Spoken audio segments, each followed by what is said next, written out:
بلکہ بہادر وہ ہے جو غصے کے وقت اپنے آپ کو قابو میں رکھے. اصل بہادری یہ ہے. تو اگر آپ نے واقعی صبر سے مدد لینی ہے، ان اللہ مع الصابرین کا مجدہ لینا ہے، تو بدلے نہیں لینا ہے، معاف کرنا ہے. ذرا مل کر میرے ساتھ شب قدر کی دعا دہرائیے گا.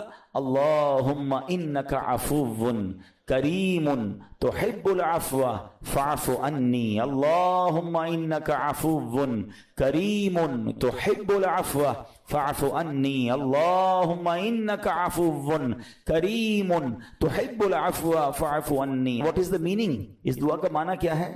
اللہم انک عفو، اے اللہ تو معاف کرنے والا ہے، تحب العفو معافی کو پسند کرتا ہے، فاعف عنی اللہ مجھے بھی معاف کر دے. ہم کیا کہہ رہے ہیں اللہ سے؟ اللہ مجھے معاف کر دے اور میرے سارے اگلے پچھلے گناہ معاف کر دے. مگر دیر از اے کوسچن، آپ نے معاف کر دیا سب کو؟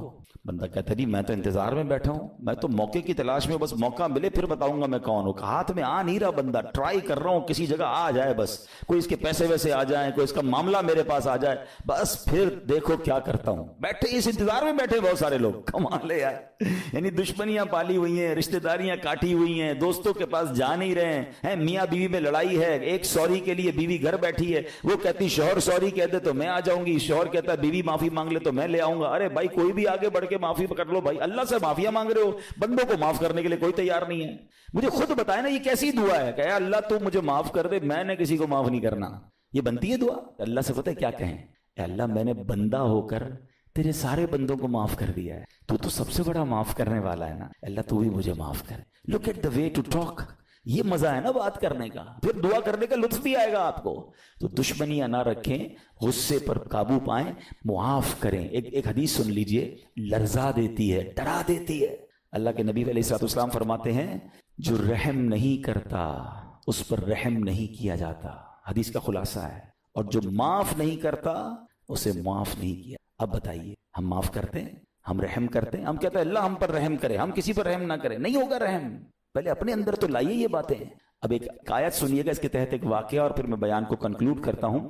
اللہ کریم ارشاد فرماتا ہے الذین ينفقون فی السراء والضراء والکاظمین الغیظ والعافین عن الناس واللہ یحب المحسنین. قرآن میں رب فرماتا ہے جو خوشحالی اور تنگ دستی میں اللہ کی راہ میں خرچ کرتے ہیں. یہ بڑی خوبصورت بات ہے. یہ غریب اسلامی بھائیوں کے لیے بھی مدنی پھول ہے. امیر تو خرچ کرتا ہے نارملی، غریب خرچ نہیں کرتا اللہ کی راہ. ہمارے قبلہ مفتی قاسم صاحب نے تفسیر قرآن صراط الجنان میں ایک بڑی پیاری بات لکھی. آپ کہتے ہیں پوری دنیا کے امیروں کا سروے کر لینا، ان کی جو پیسے بڑھنے کی ایک وجہ یہ بھی ہوتی ہے کہ وہ کہیں نہ کہیں چیریٹی کر رہے ہوتے ہیں، مدد کر رہے ہوتے ہیں. وہ مدد اور وہ نیکی ان کے پیسے بڑھا رہی ہوتی ہے.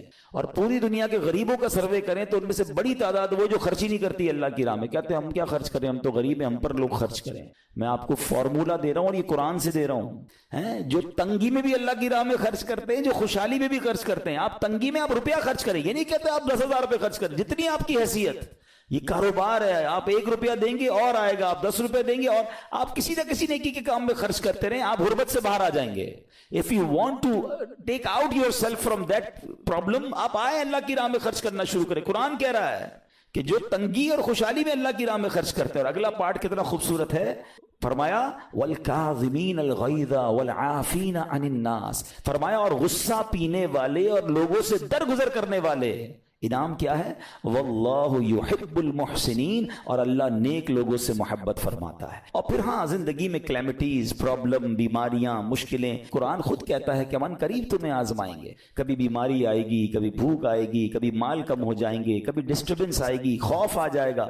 تو بی ریڈی فار دیٹ. صبر کرنا ہے کیونکہ اللہ نے فرمایا وبشر الصابرین، صبر کرنے والوں کے لیے خوشخبری ہے. تو اللہ کرے کہ یہ بات ہمیں سمجھ آ جائے اور ہم اس آیت پر عمل کرنے والے بن جائیں تو زندگی بڑی آسان ہو جائے گی. یہاں ایک میں عقیدے کی بات بھی کلیریفائی کر دوں. کچھ لوگوں کو بعض اوقات کنفیوژن ہوتی ہے یا لوگ کنفیوژن کریٹ کرتے ہیں. مجھے ایک بات بتائیے گا کہ اللہ کیا کہہ رہا ہے وَاسْتَعِينُوا بِالصَّبْرِ وَالصَّلَاةِ. اے ایمان والو صبر سے اور نماز سے مدد چاہو. کیا صبر اور نماز خدا ہیں؟ بتائیے. نہیں ہے نا، اللہ تو نہیں ہے. ہم صبر اور نماز کی عبادت تو نہیں کرتے. تو جب قرآن کہہ رہا ہے کہ صبر اور نماز سے مدد مانگو تو غیر اللہ سے مدد مانگنے کا درس تو ہمیں قرآن دے رہا ہے. تو اس کا مطلب یہ ہوا کہ اللہ کے سوا کسی چیز سے یا کسی شخصیت سے مدد لینے کا مقصد یہ نہیں ہوتا کہ ہم اس کی عبادت کر رہے ہیں. اگر آج کے دور میں کوئی اللہ کے نبی سے کہتا ہے کہ یا رسول اللہ انظر حالنا، یا بھر دو جولی میری یا رسول اللہ، تو یہاں کوئی شرک کی بات نہیں ہے. کیوں کہ یہاں یہ نیت نہیں ہے کہ ہم ان کو خدا مان رہے ہیں، یا یہ بھی نیت نہیں ہے. ایک بات، ایک عقیدہ کلیئر کر دیتا ہوں. پوری دنیا میں عاشقان